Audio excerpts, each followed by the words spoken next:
Maybe they just keep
Please welcome the President of the United States, accompanied by the Secretary of Health and Human Services and Gabriel Maldonado.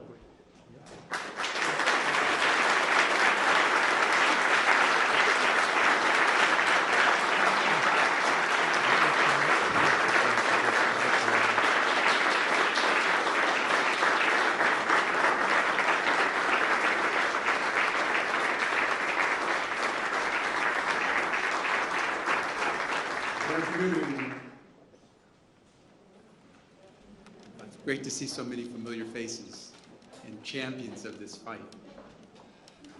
Let me start by thanking President Biden and the members of the White House for hosting us today and for their steadfast leadership over the past year. I also want to thank our extraordinary team at the Department of Health and Human Services, Dr. Francis Collins, Dr. Rochelle Walensky, Dr. Anthony Fauci, Admiral Rachel Levine, Surgeon General Vivek Murthy, Assistant Secretary Lois Pace, and so many other leaders who've helped the department improve the health and well-being of the American people. And finally, I want to recognize the generation of activists, the game changers, the people who made things happen, who have made their voice heard in this fight against HIV over the years. People like Pedro Zamora, an HIV educator and television star who died of AIDS-related complications back in 1994. Before his passing, Pedro asked the world a simple question. He said, "I wonder now, as I look around me, who's going to pick up my torch?" Today, we are still fighting to end the HIV epidemic, but we have not let Pedro's torch extinguish. Nor have we forgotten the 36 million people with Pedro who died from AIDS-related illness around the globe. As Secretary of Health and Human Services, I'm proud to lead a department and serve in an administration that is confronting the HIV epidemic head on. Look no further than the new National HIV/AIDS strategy that President Biden released today. Over the past few months, HHS has worked together with the White House and other agencies to develop a whole-of-society response to the HIV epidemic.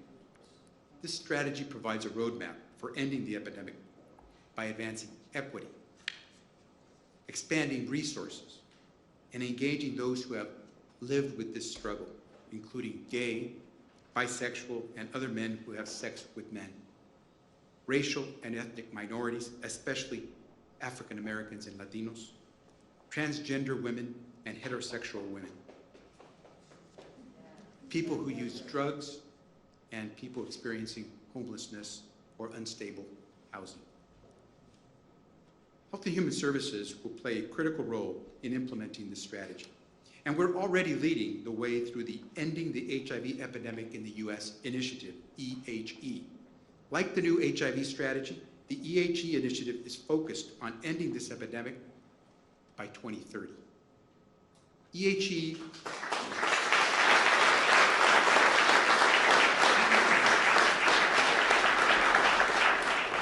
My team said to me, "You better get an applause after that one." So, EHE will provide additional support to the 50 jurisdictions where more than half of the country's new HIV diagnoses occur, as well as 7 states with a disproportionate occurrence of HIV in rural areas. And I will be working closely with my Assistant Secretary for Health, Admiral Rachel Levine, and the Presidential Advisory Council on HIV/AIDS to support this new national strategy. Our HHS agencies will also continue to support the global fight to end HIV through the President's Emergency Plan for AIDS Relief, PEPFAR. We're working with countries around the world to train healthcare workers and improve detection, apply the latest research and safest medications, and provide life-saving treatment to those in need. We're partnering with the World Health Organization and others to advance critical policies that will save lives. And last month, the United States announced that we will host the Global Fund's 7th Replenishment Conference.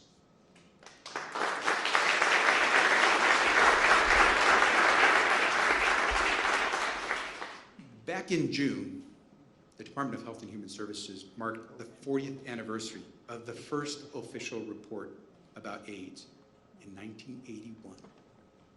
There are a lot of young people who don't even remember what that was like. But there are still people who do. We have come a long way in the last 4 decades.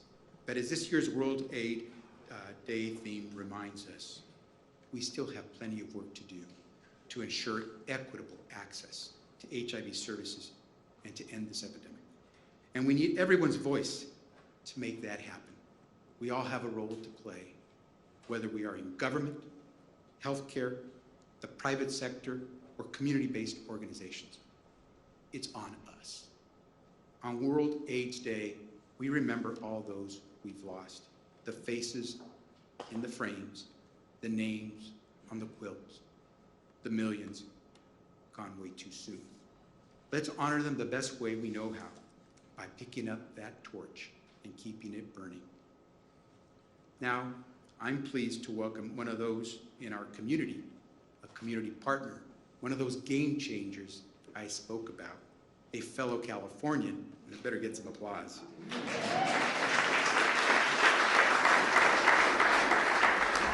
Gabriel Maldonado. As CEO of True Evolution, Gabe leads an organization that offers HIV prevention and care services. And we're thrilled that he, along with his incoming COO, who happens to be his mother, Marguerite, is here today and that they could join us with the president. Gabe is a true champion. Gabe is someone you're going to hear about for a long time, and Gabe is saving lives. And that's why he is here to get to introduce the President of the United States. Gabe, the floor is yours.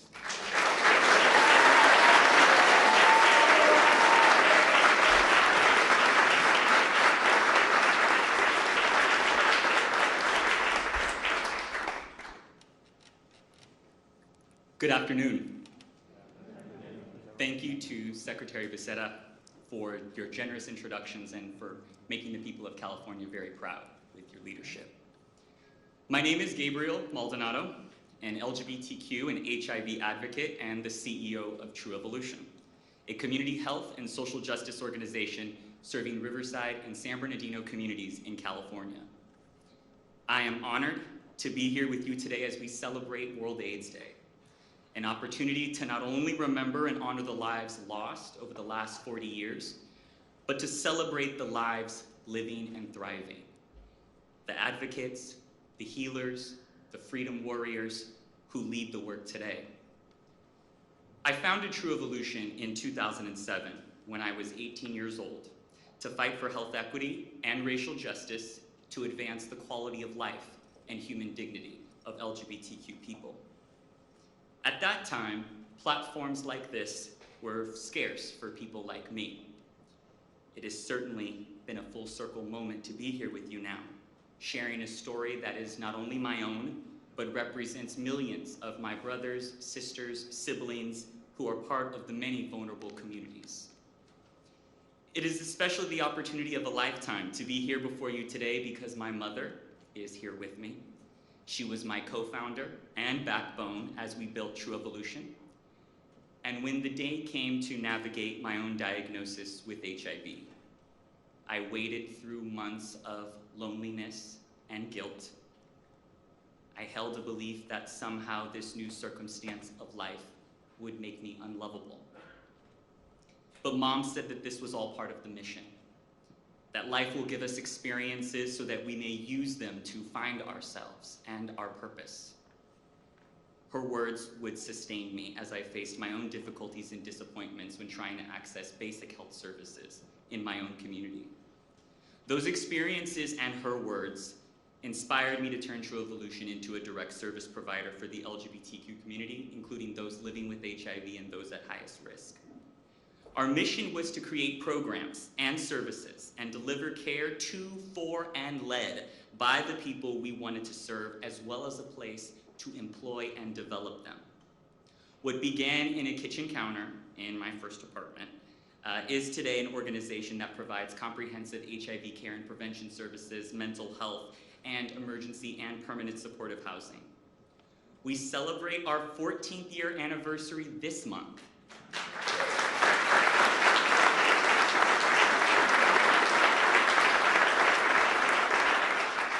And it is all thanks to a team of 28 talented and committed individuals whom I have the profound privilege to work with. And later this month, we break ground on Project Legacy, a 1.25 acre community campus that will be home to 49 beds of permanent supportive housing, a primary care center, mental health clinic, open park space for wellness and fitness programs.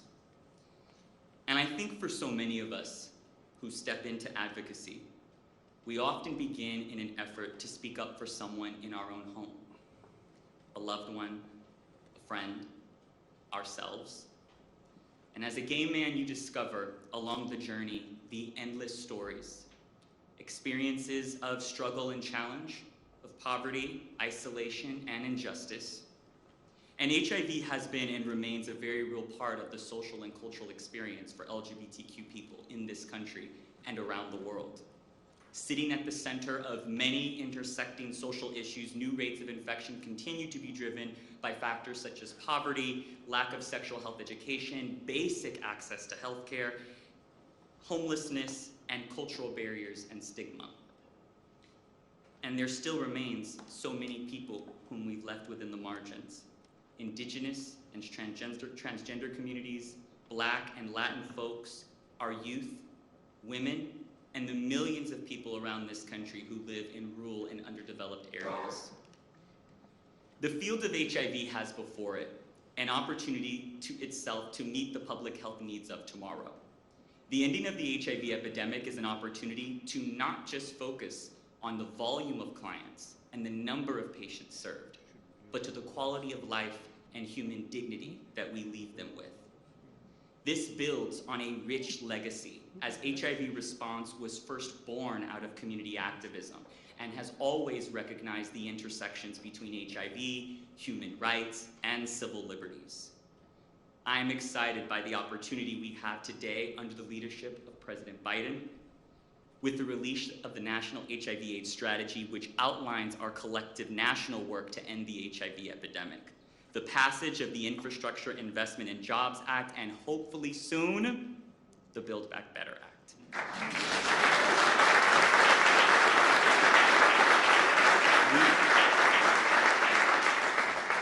We have a once-in-a-generation moment to make the necessary investments for communities that have often been ignored.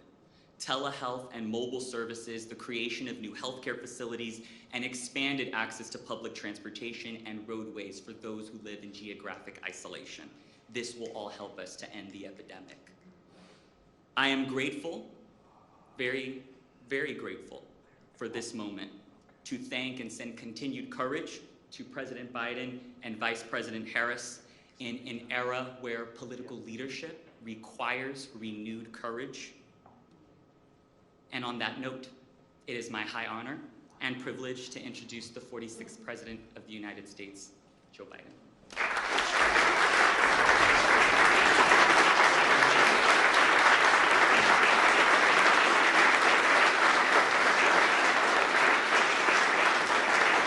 Thank you. Please sit down. Mom, come on up here a minute. Come on.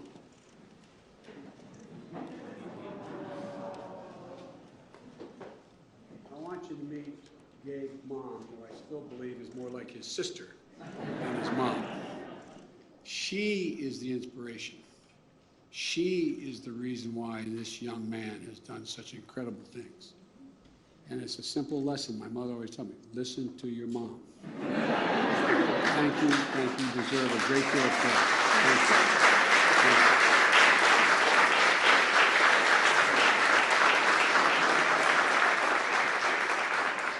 you. One other thing before I begin my formal remarks. I look out in the audience and I see so many people who've been in this battle for so long. But the one person who I know from personal experience, having been here for more than 40 years, who has been a champion when it was viewed as political suicide to be a champion, was the Speaker of the House of Representatives, Nancy Pelosi.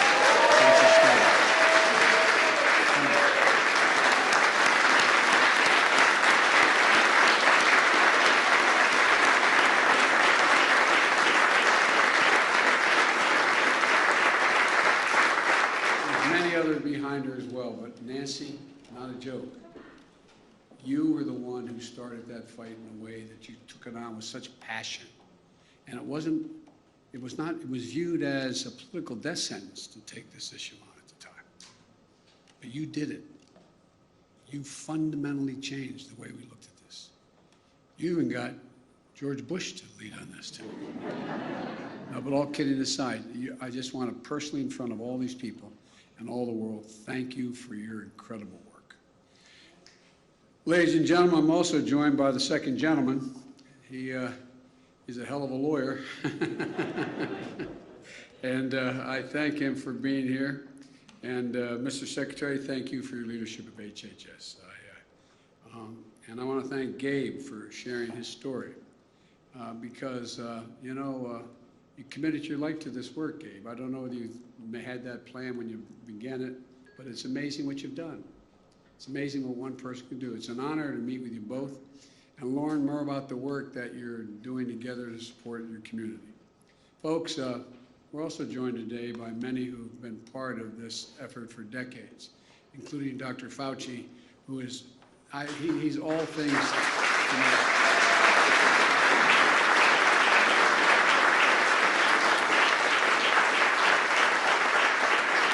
Back to your best. You never walk away from an issue or a problem. Thank you.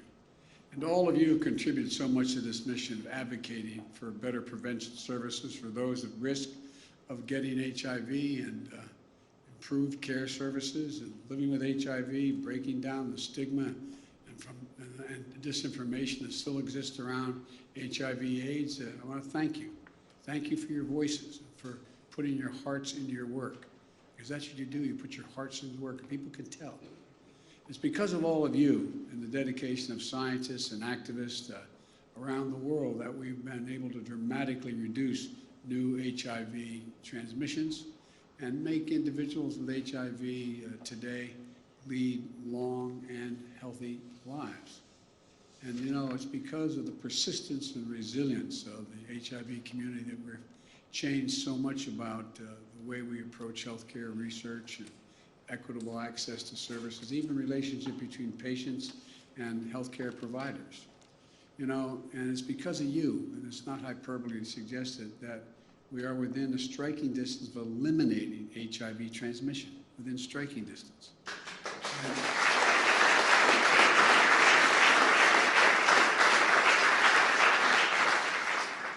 And I think everybody but Nancy couldn't have imagined this, us being there 40 years ago.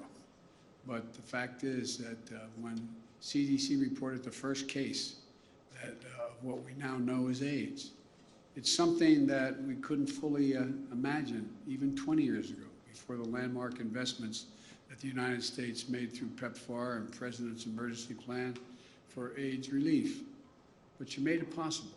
You made it possible, and I want to take this moment on this historic anniversary to acknowledge the incredible passion and the work that got us here.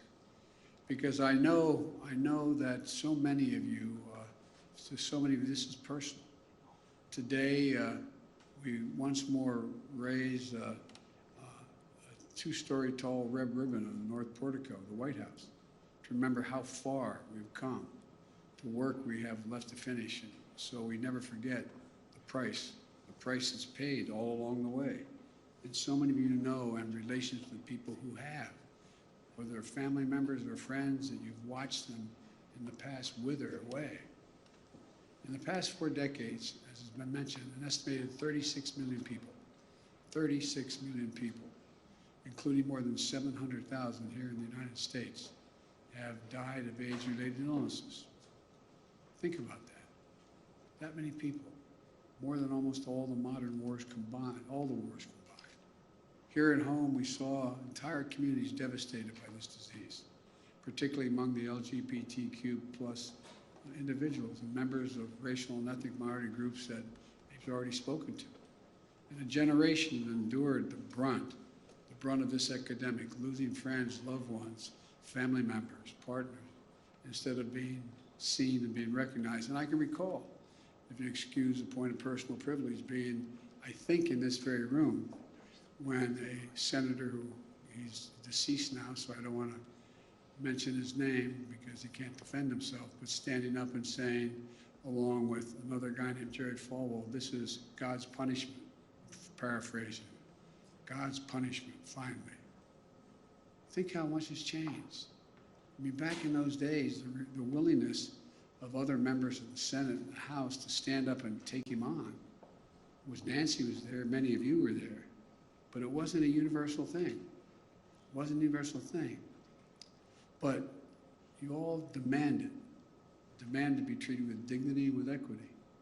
Those voices, those stories are invaluable as we recommit ourselves to finishing the fight that we are going to make these individuals living with AIDS, and we're helping them drive and inform our efforts at every step of the way, because we're going to finish this fight. And so when my administration came to office, not only did we reestablish the White House Office of National AIDS Policy, which is hard to believe. I don't deserve any credit. That was the easiest possible thing to do. No, I really mean it. Think about it. Think about it. That it gets a round of applause in the year 2021 when we say that. I mean, it should have never, ever, well, I don't want to get into that. But anyway. And I've asked Harold Phillips to lead our efforts. Harold.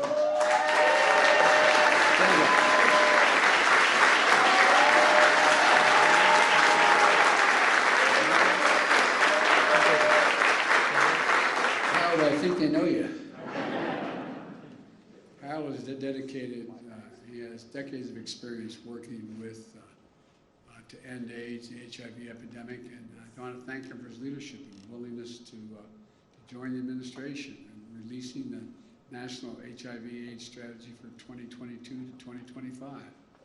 That's what he's doing. It's a roadmap for how we're going to put our foot on the gas and accelerate our efforts to end the HIV epidemic in the United States by the year 2030. That's the goal.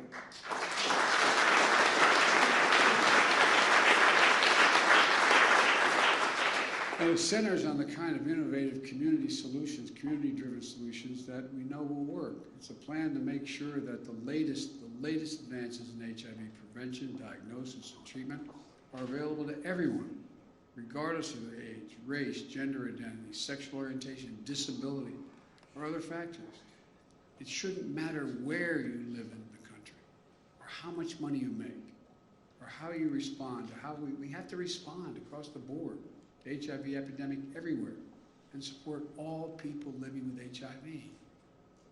And critically, this strategy takes on racial and gender disparities in our health system that for much too long have affected HIV outcomes in our country, to ensure that our national response is a truly equitable response. So we're going to take aggressive action and back it up. We've asked Congress for $670 million, an historic budget request, for the Ending the HIV Epidemic in the United States initiative. And I'm confident we're going to get that done. Right, team?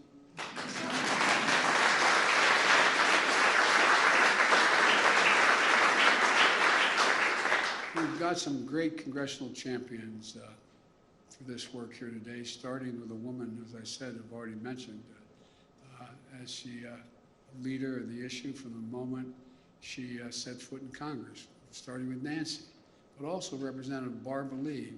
Barbara Lee.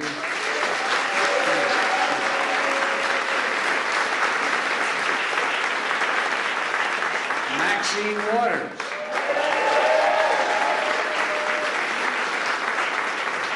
I learned a long time ago, Maxine says, I have an idea, just say yes. Just say yes. And Sean Patrick Maloney. Jennifer. David Cicilline, David, and Jennifer Gonzalez-Cohen.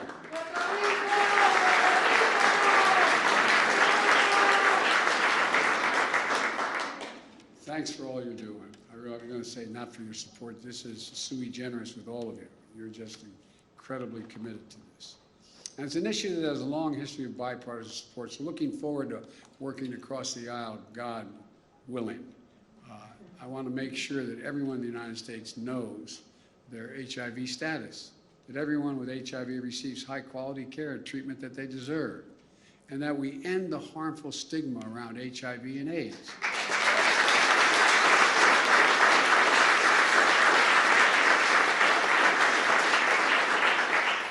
In particular, there's still a large number of states that have HIV criminalization laws that do not reflect an accurate understanding of HIV. For example, HIV cannot be transmitted through saliva.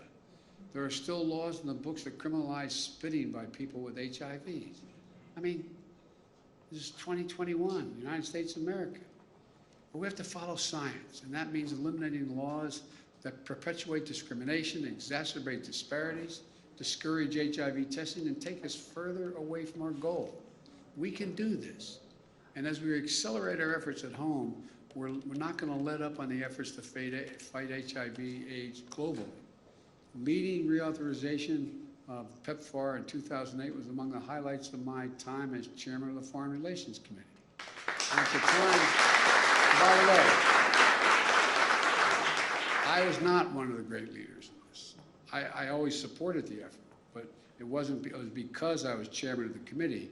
And believe it or not, there was a Republican president and I'm not being a wise guy when I say this, who pushed for PEPFAR as an undeniable proof of the good that American leadership and innovation can achieve in the world when we commit to it. We have a moral obligation to do that and continue. Since President Bush launched PEPFAR in 2003, we've saved more than 21 million lives. We've prevented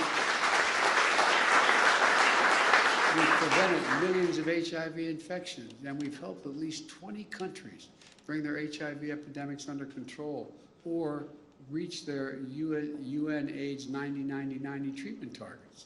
That means 90% of the people living with HIV in a country will know their HIV status. 90% of HIV-positive individuals are able to access treatment, and 90% of those receiving treatment for HIVs will have suppressed viral loads. That's within our power. We're doing that. And though through PEPFAR, the United States will support nearly 19 million men, women, and children with life-saving HIV treatment. It's an incredible, incredible achievement. Those are not the only lives saved.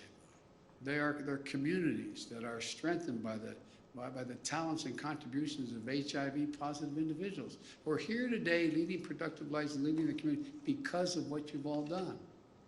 And as we've faced COVID-19 pandemic, we've also reaped additional benefits from our decades-long investment in strengthening health systems around the world through PEPFAR. Working through the CDC and USAID, PEPFAR supports more than 70,000 case care facilities, 3,000 laboratories, and nearly 300,000 healthcare workers across 55 countries, all of which have been vital in supporting the global fight against COVID-19.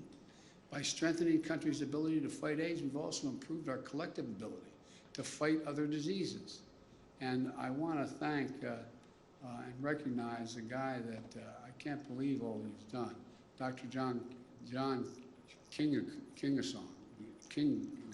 I apologize. Doc Kingasong, stand up.